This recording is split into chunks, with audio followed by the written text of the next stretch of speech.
What I order versus what I got. அமேசானில் என்ன order போட்டாலும் இப்போல்லாம் எதுதான் சோதனைக்கு இப்படி வருதுன்னே தெரியல. ஒரு கொக்கோ பவுடர் ஆர்டர் போட்டு அதை ஓப்பன் பண்ணி அன்பாக்சிங் வீடியோ போடலான்னு பார்த்தா வீடியோ எடுக்கும்போது நான் பார்க்கவே இல்லை, அந்த டப்பா உடஞ்சிருக்குன்னு. இப்போதான் அதையே பார்க்குறேன்.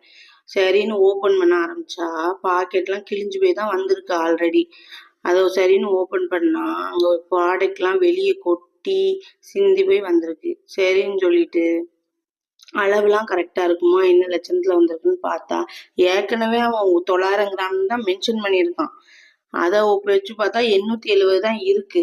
அந்த 870 அவன் குறைச்சி அனுப்புனானா இல்லை இவன் கொட்டி கிட்டி உடச்சி அனுப்பியிருக்கானான்னு எனக்கு தெரியல. இப்போ இந்த ப்ராடக்டை வச்சுக்கவா ரிட்டர்ன் போடவான்னு எனக்கு தெரியல. ஏன்னா ஆர்டர் வந்தா போடுறதுக்கு கொக்கோ பவுடர் இல்லை, மண்டையை பிச்சுக்கிட்டு இருக்க நிலைமையா இருக்கு. பேசாம பக்கத்துல உள்ள சூப்பர் மார்க்கெட்ல போய் ஒரு கொக்கோ பவுடரை வாங்கி யூஸ் பண்ணிட்டு